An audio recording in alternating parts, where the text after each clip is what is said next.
नमस्कार दोस्तों, आप सभी का स्वागत है एग्जाम योद्धा परिवार में। लक्ष्य आपका, मेहनत हमारी, शून्य से शिखर तक की तैयारी। अब ये लाभ हानि का लास्ट लेक्चर है।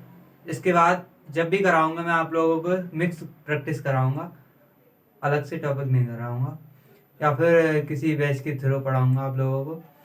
बट ये समझ लो, अगर ये आप लोगों ने तीन चार क्लासेस देख ली तो फिर लाभ हानि कहीं से पढ़ने की जरूरत ही नहीं पड़ेगी आप लोगों को, इतनी गारंटी मैं देता हूं।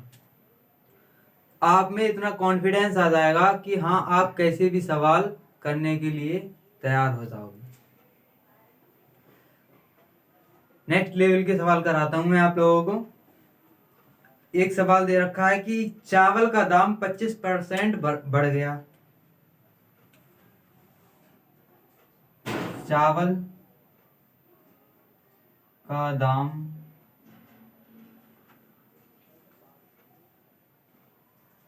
25% बढ़ गया।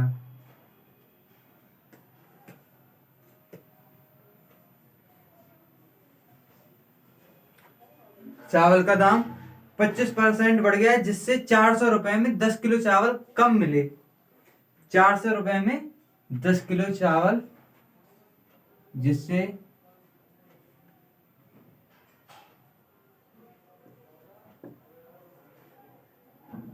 400 रुपए में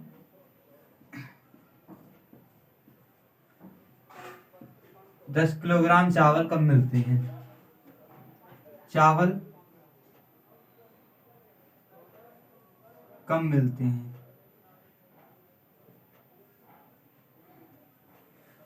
400 रुपए में 10 किलोग्राम चावल कम मिलते हैं। चावल का क्या आप लोगों को निकालना है, नया मूल्य बताइए।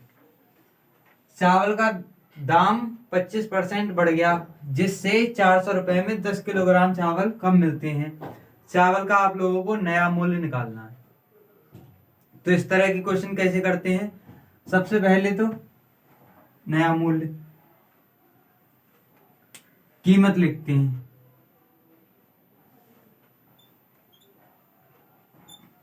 ऊपर क्या लिखते हैं, कीमत। कौन सी कीमत, जो हमारे लिए दे रखी हुई हो कि कितने रुपए में लॉस या प्रॉफिट हमारे लिए हो रहा है यहां पर। तो गुणा पहले वाली जो परसेंटेज दी होती है, कमी या वृद्धि वाली, यहां कमी होती होगी या फिर वृद्धि होती होगी। कमी या वृद्धि, ठीक है, कमी या वृद्धि। और दूसरा क्या हो जाएगा, अधिक मात्रा या कम मात्रा होगी। या तो बढ़ की चीज मिल रही होगी या फिर यहां इसकी तरह कम रही होगी चीज, तो अधिक मात्रा या कम मात्रा। मात्रा अधिक या कम, मल्टीप्लाई 100 प्लस वृद्धि या कमी, जो भी आप लोगों की हो रही है इसमें, 100 प्लस वृद्धि या कमी।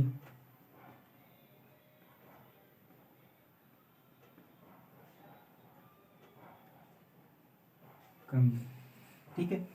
तो इसमें देखते हैं क्या क्या है। कीमत सबसे पहले देखो क्या है इसमें, तो कीमत कितनी दे रखी है, 400 रुपए में। 400 रुपए में गुणा कमी या वृद्धि कितनी हो रही है, 25%। 25% कम या ज्यादा, ठीक है। दूसरा क्या हो जाएगा, मात्रा अधिक या कम, कितनी मात्रा मिल रही है, अधिक या कम, 10 kg। 100, यहां कमी हो रही है या वृद्धि हो रही है, तो कमी कितनी हो रही है, 10 kg। 10 सॉल्व कर लो, क्या हो जाएगा, 1 0 से 1 0 कैंसिल। 40 गुणा 25 बटे 110।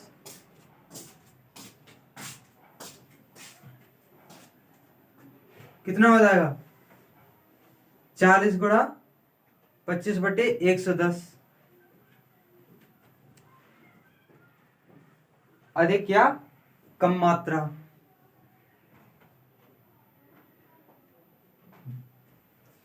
यहां ये गलत लिख गया, मल्टीप्लाई 100, मल्टीप्लाई 100 ये होता है। ठीक है, 100, 25 चौको 100, 4 एकम 4, ये क्या हो जाएगा? यहां पर 10, नया मूल्य क्या हो जाएगा? 10 रुपए प्रति किलोग्राम। 10 रुपए प्रति किलोग्राम।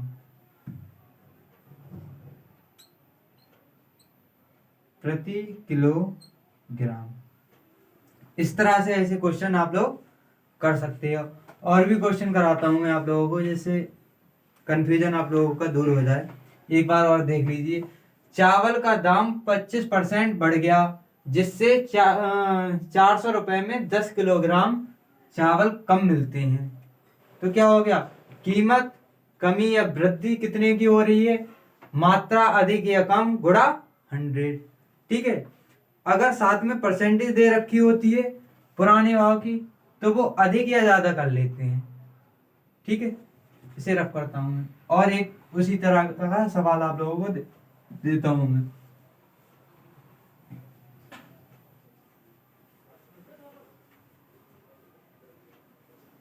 लिखिए, नोट करिए।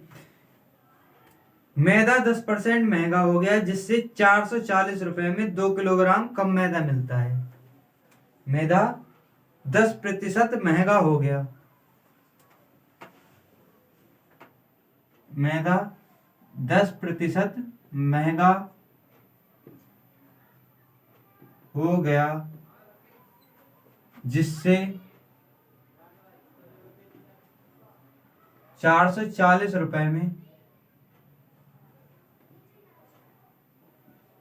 2 किलोग्राम कम मैदा मिलता है। कम मैदा मिलता है।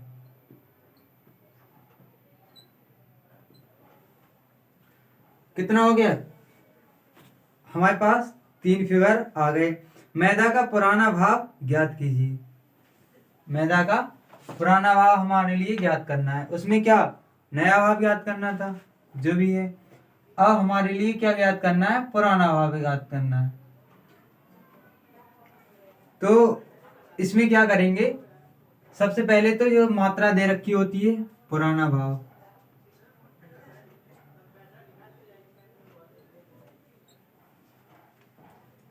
जब पुराना भाव निकालना होता है तो वृद्धि या ये पहले तो क्या होता है? कीमत। कीमत कितनी रही? कीमत कितनी है?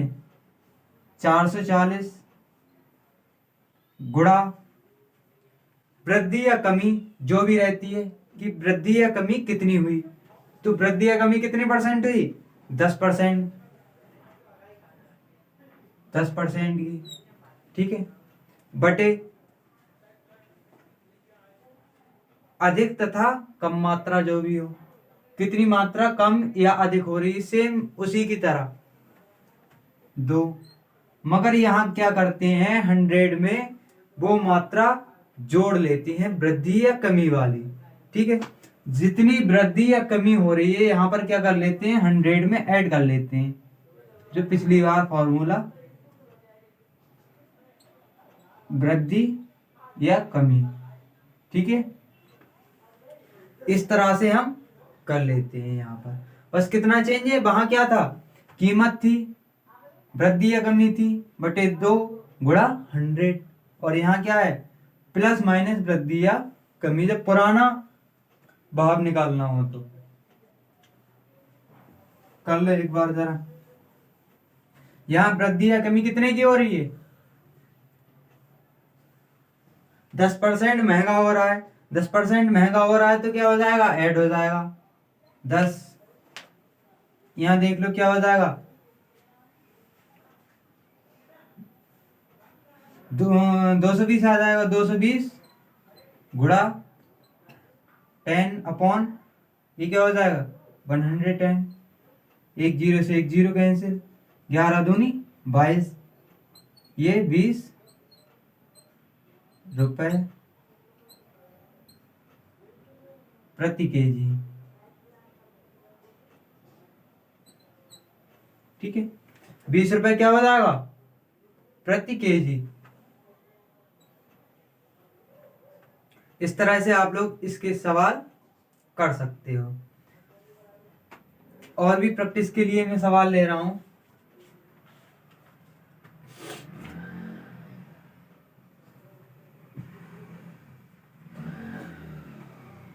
हर टाइप के मैंने आप लोगों को सवाल किए कराए हैं। अगर आप लोग सवाल ये 3-4 क्लासेस हैं जो देख लोगे आप लोग, तो आप कभी कंफ्यूज ही नहीं होगे।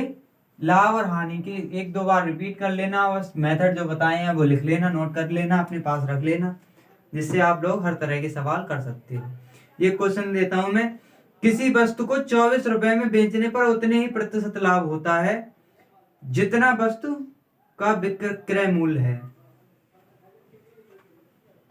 एक वस्तु को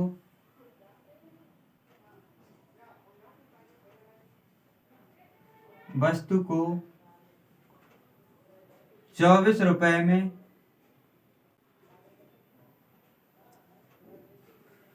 24 रुपए में बेचने पर उतने ही प्रतिशत लाभ होता है, उतने ही प्रतिशत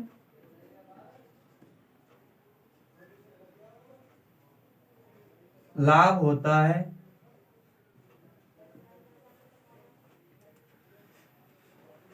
जितना कि वस्तु का क्रय मूल्य है, जितना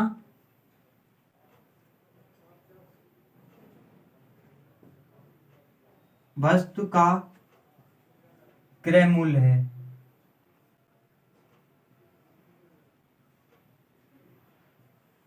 ठीक है, अब क्या देखना है कि वस्तु की लागत ज्ञात कीजिए, लागत ज्ञात कीजिए। इस तरह के क्वेश्चन कैसे निकालते हैं, लागत का मतलब क्रय मूल्य होता है। ठीक है, इनडायरेक्टली वे में लागत यानी क्रय मूल्य।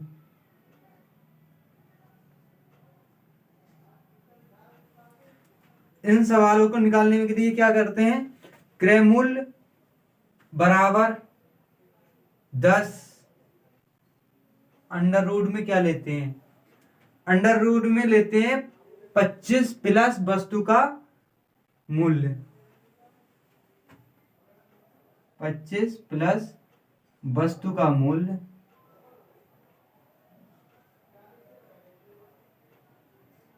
-50। इस तरह से हम सवाल सॉल्व कर लेते हैं। ये क्या हो जाएगा, वस्तु का विक्रय मूल्य।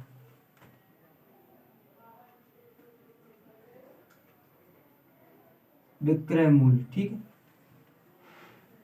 10 अंडर रूट 25 प्लस वस्तु का विक्रय मूल्य -50। समझ में आया आप लोगों को? ये स्पेशल फॉर्मूला है एक, आप लोग इसे नोट कर लीजिए कहीं भी। और 1-2 चीजें आप लोगों को रटनी भी पड़ेंगी, क्योंकि सवाल को कितनी आसानी से निकालना है, इस आसानी से निकालने के लिए हमारे पास क्या होती है, ट्रिक्स होती हैं। चलो करते हैं। 10 अंडर रूट 25 प्लस वस्तु का विक्रय मूल्य कितना है, इसमें वस्तु का विक्रय मूल्य है 24 रुपए। ठीक है, 24 रुपए -50 क्या हो जाएगा, 10 अंडर रूट ये ऐड करोगे 49 हो जाएगा -50। 10 मल्टीप्लाई ये कितने का वर्गमूल होता है, 7 का वर्गमूल होता है -50। 70 -50 इजिकल टू 20। क्या हो जाएगा ये 20 रुपीज। वस्तु की लागत क्या हो जाएगी 20 रुपए।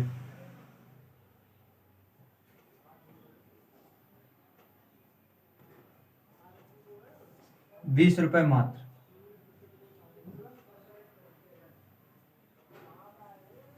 ठीक है, इस तरह से आप लोग ऐसे भी सवाल सॉल्व कर सकते हो। इसी का एक दो और ले लेते हैं जिससे बढ़िया से आप लोगों की प्रैक्टिस हो जाए धूमधाम से, क्योंकि लक्ष्य उतना आसान नहीं जितना आसान समझ बैठे हैं। लक्ष्य आसान नहीं है इतना, आप लोगों के लिए बहुत ज्यादा मेहनत करनी पड़ेगी। वो कहा है कि बुलंदी पर तो नहीं हूं पर हौसले बहुत बुलंद है। बुलंदी पर नहीं हूं पर हौसले बहुत बुलंद है। मंजिलों को पाना बहुत कठिन है मगर क्या होगा, मंजिल पाकर ही रहेंगे। ऐसे वैसे नहीं छोड़ना है, जब तक तोड़ेंगे नहीं तब तक छोड़ेंगे नहीं। एक कुर्सी जब 144 में बेची जाती है, एक कुर्सी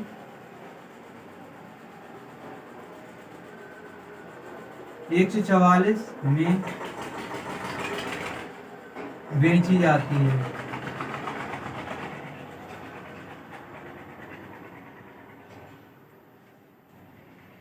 एक कुर्सी 144 रुपए में बेची जाती है तो उसे उतने ही प्रतिशत का लाभ होता है जितनी कुर्सी की लागत है। तब उसे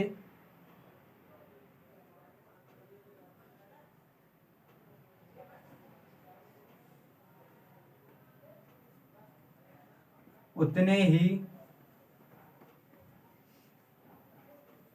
प्रतिशत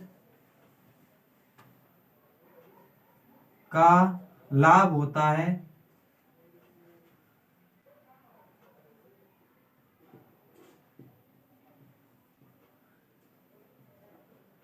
जितनी उसकी लागत है।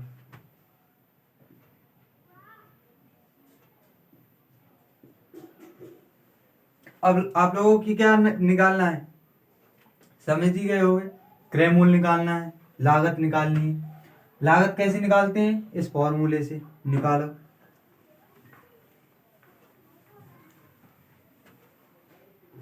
बहुत आसानी से कैसे निकाल सकते हो आप लोग, 10, इसमें तो कुछ करना ही नहीं है, 25 प्लस वस्तु का मूल्य, कौन सा, विक्रय मूल्य 144 माइनस 50, ठीक है, माइनस 50, 10 अंडर रूट, ये हो जाएगा 169 माइनस 50। ये किसका वर्गमूल हो जाता है, 13 का, माइनस 50, 130 माइनस 50 कितना आ जाएगा, 80 रुपए। कितना आ गया, 80 रुपए। ऐसे सवालों को अगर आप आ जाए तो क्या आप छोड़ोगे, कतई नहीं, छोड़ना ही नहीं है। छोड़ने के लिए थोड़ा ही कर रहे हैं इतनी प्रैक्टिस।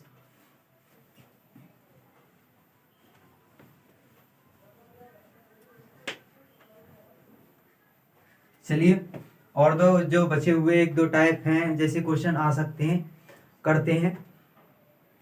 एक क्वेश्चन है कि किसी वस्तु का क्रय मूल्य और विक्रय मूल्य में 5:4 है। क्रय मूल्य और विक्रय मूल्य का अनुपात क्या दे रखा है, वस्तु का विक्रय मूल्य और क्रय मूल्य का अनुपात।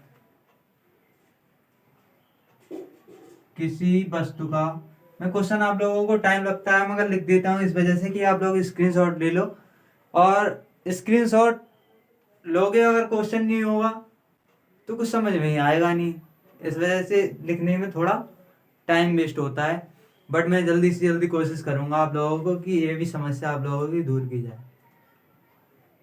आप लोग अगर चैनल सब्सक्राइब नहीं किया है तो चैनल सब्सक्राइब कर लीजिए और ज़्यादा से ज़्यादा शेयर कीजिए, जिससे समस्या बहुत जल्दी दूर हो जाए।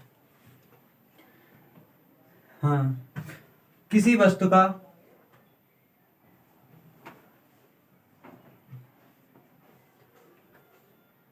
विक्रय मूल्य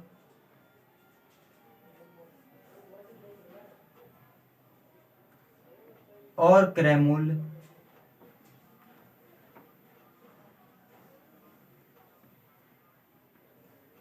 का अनुपात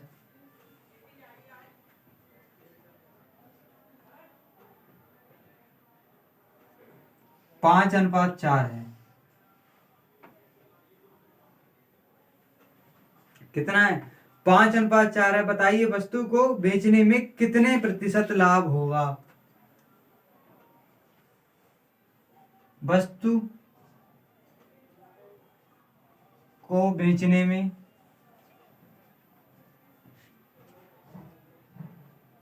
कितने प्रतिशत का लाभ होगा? लाभ होगा।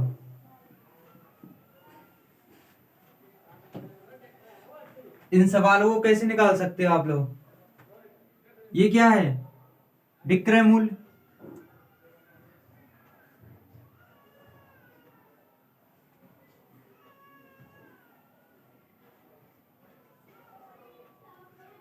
विक्रय मूल्य अनुपात क्रय मूल्य कितना हो गया? 5:4 हो गया। यानी कि विक्रय मूल्य कितना हो गया? अगर मान लो कि 5 है तो क्रय मूल्य क्या हो जाएगा? 4। क्रय मूल्य कितना हो जाएगा? 4। तो लाभ कितना हो जाएगा? लाभ बराबर विक्रय मूल्य माइनस क्रय मूल्य माइनस क्रय मूल्य, यानी कि कितना हो जाएगा? 5 - 4 यानी 1 हो जाएगा, जो भी हो। अब लाभ प्रतिशत निकालना है आप लोगों को। लाभ प्रतिशत बराबर क्या होता है? लाभ गुणा 100 बटे क्रय मूल्य। लाभ कितना है? एक का गुणा 100 बटे क्रय मूल्य कितना हो जाएगा? यहाँ पर कितना माना है? क्रय मूल्य का अनुपात 4 है, 4 हो जाएगा 25%। बहुत आसानी से इस तरह निकाल सकते हैं आप लोग, 25%। अगर क्रय मूल्य और विक्रय मूल्य उल्टा कर दिया जाए यहाँ पर अनुपात, हानि हो जाएगी। इसी तरह से आप लोग हानि के प्रश्न कर सकते हो। कोई भी जिस तरह लाभ उसी तरह हानि के भी क्वेश्चन हो जाएंगे। इसमें कोई डाउट होना चाहिए आप लोगों को? एक बार देख लो। किसी वस्तु का क्रय मूल्य और विक्रय मूल्य का अनुपात 4:5 है। 5:4 है। वस्तु को बेचने में कितने प्रतिशत लाभ होगा? विक्रय मूल्य अनुपात क्रय मूल्य बराबर क्या हो गया? 5:4। यानी विक्रय मूल्य क्या हो गया? 5 और क्रय मूल्य कितना हो गया? 4। लाभ बराबर क्या होता है? विक्रय मूल्य माइनस क्रय मूल्य। 5 में से 4 घटा दो और 4 घटा दोगे 1 आ जाएगा। लाभ परसेंटेज हम निकालते हैं तो लाभ गुणा 100 बटे क्रय मूल्य। और ये बड़ा आसानी से आप लोग इस सवाल के लिए हल कर सकते हो। अगर आप लोगों ने पिछली वीडियो नहीं देखी है तो एक बार मैं आप लोगों से पुनः रिक्वेस्ट करता हूं कि देख लीजिए, और आपका लाभ हानि पढ़ने की दोबारा जरूरत मैं समझता हूं कि नहीं पड़ेगी। अगर आप ज्यादा ही कमजोर हो तो कमेंट बॉक्स में कमेंट कर दीजिए, और बेसिक से आप लोगों के लिए एक लेक्चर में 10 या 15 मिनट का प्रोवाइड करा दूंगा। और वैसे भी अगर मैं आप लोगों को बताऊंगा परसेंटेज वगैरह निकालना, इतना बताया है मैंने आप लोगों को परसेंटेज का, ये परसेंटेज निकालना बताया था लास्ट लेक्चर में। ये सारी चीजें एक दूसरे से रिलेटेड है। अगर आप लोग बेसिक से एक चीज सीखते जाओगे दूसरी चीज आपको काम आएगी। दूसरे में तीसरे की जरूरत पड़ेगी, तीसरे में चौथे की जरूरत पड़ेगी। बस कनेक्ट करते जाइए चीजों को, जिससे समस्या ना हो।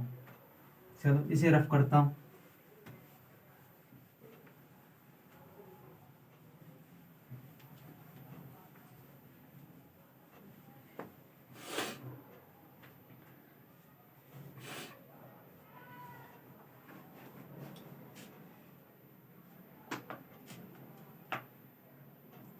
एक फर्नीचर निर्माता 10,000 में 2 अलमारियां तैयार करता है। एक फर्नीचर निर्माता 10,000 में 2 अलमारियां तैयार करता है। 10,000 में रुपए में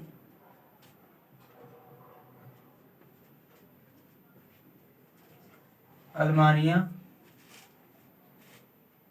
तैयार होती हैं। ठीक है, 10,000 रुपए में कितनी अलमारियां तैयार करता है? 2 अलमारियां तैयार करता है। उसने एक को 15% लाभ पर बेचा तथा दूसरी को 10% लाभ पर बेचा। फर्स्ट के लिए कितने पे बेचा? 15% लाभ पर बेचा। दूसरी के लिए कितने पे बेचा? दूसरी के लिए 20% लाभ पर बेच दिया। सॉरी, एक के लिए 15% लाभ पर बेचा और दूसरी के लिए 10% लाभ पर बेचा। कितने पर? 10% लाभ पर बेचा।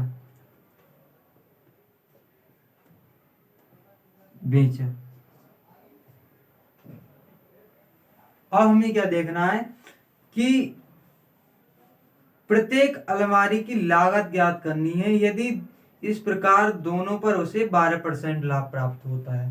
टोटल लाभ कितना प्राप्त हो रहा है? कुल लाभ 12% प्राप्त होता है। यानी कि ये टोटल लाभ कितना प्राप्त हो रहा है आप लोगों को? 12% प्राप्त हो रहा है। एक पर 15%, दूसरे पर 10%। प्रत्येक अलमारी की लागत यानी कि क्रय मूल्य ज्ञात करना है। क्या ज्ञात करना है? क्रय मूल्य। कैसे निकालते हैं? बड़ा आसानी के साथ निकालेंगे। ये 15% हो गया, ये 10% हो गया। टोटल कितना आया आप लोगों का? 12। ठीक है, अगर 10 में से 12 घटाओगे कितना आ जाएगा? 12 घटाने का मतलब ये नहीं है कि हाँ माइनस का अंतर, इनका अंतर कितना है? 2 है। और इसका अंतर कितना है? 3 है। इसका शेयर कितना बन जाएगा? 2 अनुपात में। इसका शेयर कितना बन जाएगा? 3 के अनुपात में। तो बड़ा आसानी से इसे कैसे निकाल सकते हो आप लोग? इसे अनुपात में विभक्त कर लिया कि क्या हो जाएगा? 2 और 3 के अनुपात में। अब आप लोगों को निकालना है क्या? फर्स्ट या सेकंड अलमारी दोनों। तो फर्स्ट क्या हो जाएगी? फर्स्ट का क्रय मूल्य, फर्स्ट का क्रय मूल्य कितना हो जाएगा? 15% लाभ प्राप्त हो रहा है। क्या हो जाएगा इसका अनुपात? 2। इनका योग कितना हो जाएगा? 5। इसके बटे में कर दो, गुणा 10,000। 5 दूनी 10। ठीक है, 2 दूनी 4। पहले कितने रुपए की हो गई लागत? 4,000 रुपए इसकी पहले की लागत। और दूसरे की कितनी हो जाएगी? 6,000 रुपए। सेकंड की लागत, क्रय मूल्य कितना हो जाएगा? 6,000 रुपए डायरेक्ट लिख सकते हो, या फिर इस तरह से भी लिख सकते हो कि 3/5 गुणा 10,000। ठीक है, तो यहाँ 3 हो जाएगा, 3 दूनी 6। आसानी से निकाल सकते हो आप लोग। इस प्रकार के इस तरह के सारे क्वेश्चन आप लोग कर सकते हो। अगर आप लोगों के पास में कोई क्वेश्चन है तो आप लोग कमेंट बॉक्स में करिए, या फिर टेलीग्राम पर या पर्सनल मैसेज कीजिए, तो मैं आप लोगों को ज़रूर उसका सॉल्यूशन दूसरे लेक्चर में दूंगा। आज के लिए बस इतना ही। आप लोगों ने अगर चैनल सब्सक्राइब नहीं किया है तो कृपया चैनल सब्सक्राइब कर लीजिए और वीडियो को शेयर भी कर सकते हैं।